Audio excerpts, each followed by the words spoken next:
What is up, guys? In this video we're going to be installing a Hike-It throttle controller. We're going to be changing out the rear diff cover.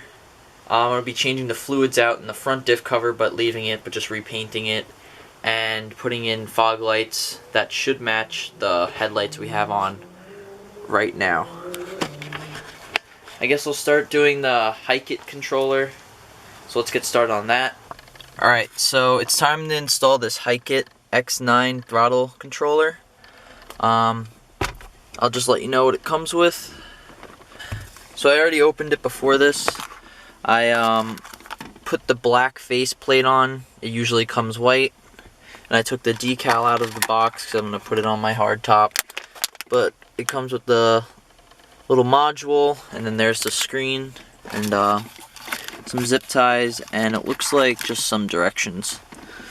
So first you're gonna peel this off. Should unclip like that to 10 mils, and then this plate will come off. So now that plate's off, you gotta plug in the module. It's really hard to show. It's back there. I'm not sure if you could see it, but I'm gonna get started working on it now.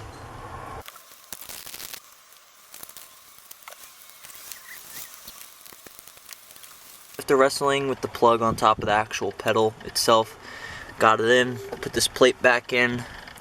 I'm gonna zip tie the wires so they're not hanging all over under my feet, and I plan on putting it right here. Alright, so I have everything buttoned up, and that's where I decided to put the Hike-It. And right now I have it in auto, just so I can learn how this works and all that. I still have the pamphlet right here.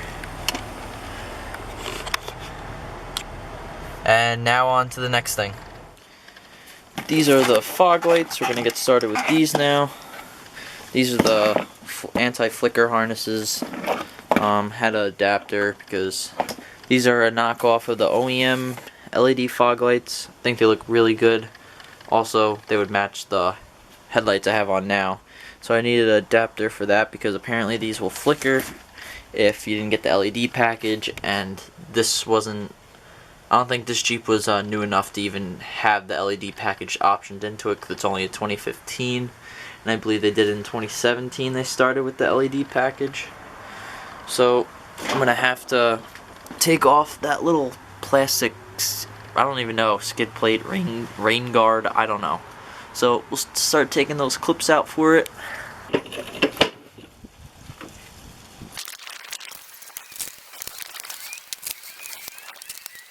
Cover came off after I took off those 2 extra pins. Alright, finally got all the stupid mounting bolts off for the bumper. Push them off.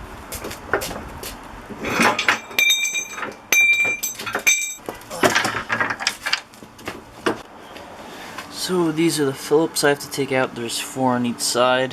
Hopefully everything goes well because these look really rusted. Like that one right there doesn't look too good. Alright, so luckily all the little screws came out, so here's your OEM fog lights. Just pop right out. You can change the bulb, but these housings are starting to get a little foggy, so it's not really worth it in my opinion. And here are new fog lights that we'll be putting in. Like I said, these are the knockoff of the LED OEM ones that come on the Wranglers. So these should just fit in like this. I don't know which way. I think it goes this way. Yep, fits right in.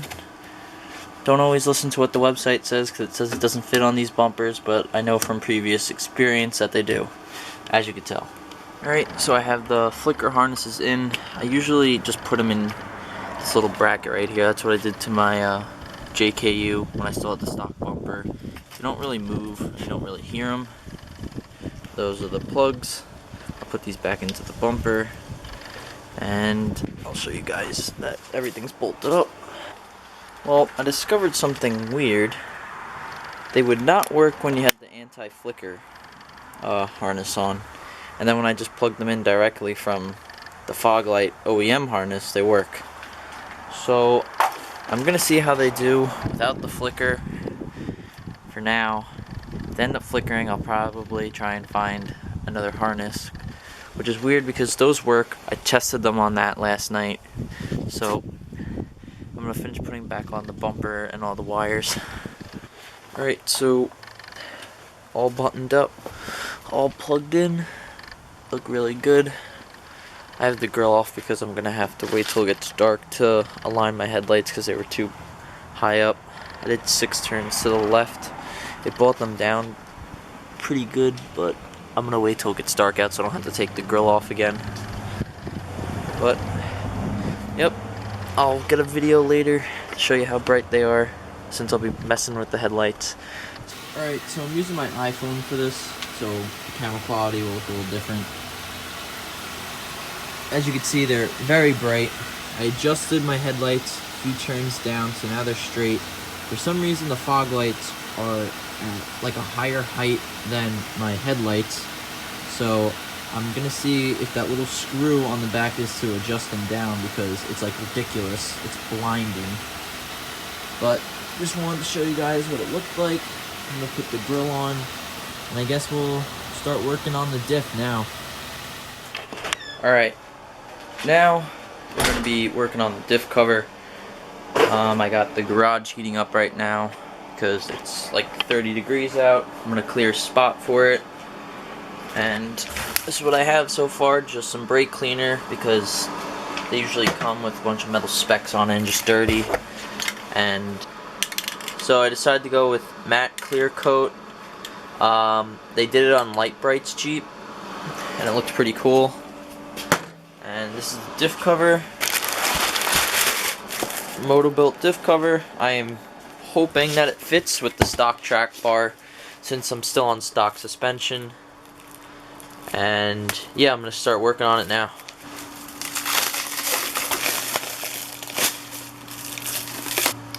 This is what the cover looks like. It's a little dirty, so that's why I have the brake clean. As you can see, there's little specks in there from them welding. So I'm gonna start brake cleaning this. As you can see, that was all on the cover. Probably gonna do 2 to 3 coats of this, and that should be fine. It's just to prevent it from rusting.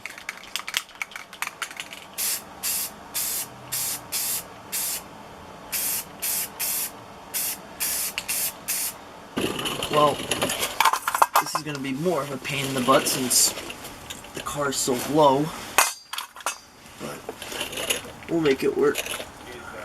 Alright, the cover is still drying. I put the 3rd coat on it.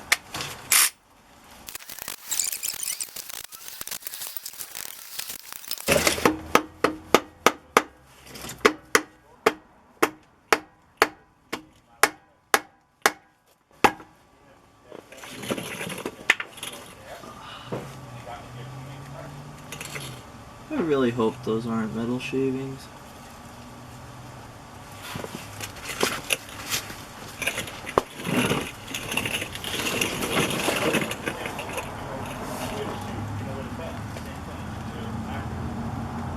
I don't know, it's a little shiny. Let's hope it's not. Uh-oh. That is not good.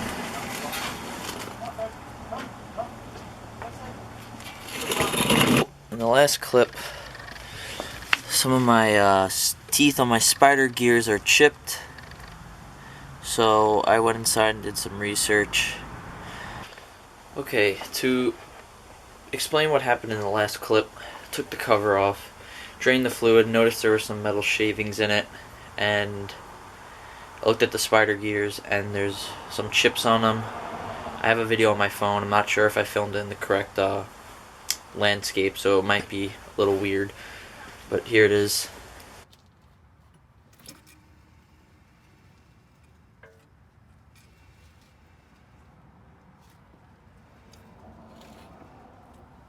So after spending an hour or two researching, apparently it's pretty common that it's a factory defect, about those spider gears chipping away, or the limited slip in these. They usually go very quickly, and then if you don't change them, the pins drop or something, and that could probably cause it. So my best bet right now, I'm just going to put the cover on, the new cover, and clean pretty much the whole thing as best as I can.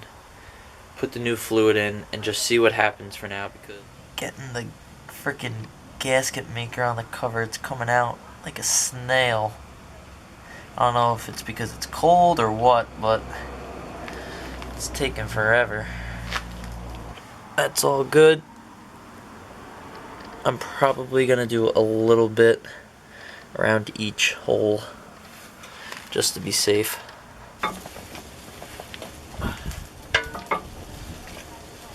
No way, that fits? I'm like actually surprised. Alright, after wrestling with that, because it's very close, it's even closer. I have the Jeep jacked up right now. I'll show you guys when it's down flat. It's probably like this much of clearance. I'm gonna look up the torque spec, torque them down, and then fill this up with fluid. Valvoline full synthetic 75W90, has limited slip additive, and I read pretty good reviews on it. Alright, it's been a little bit over an hour and a half, so time to put the fluid in.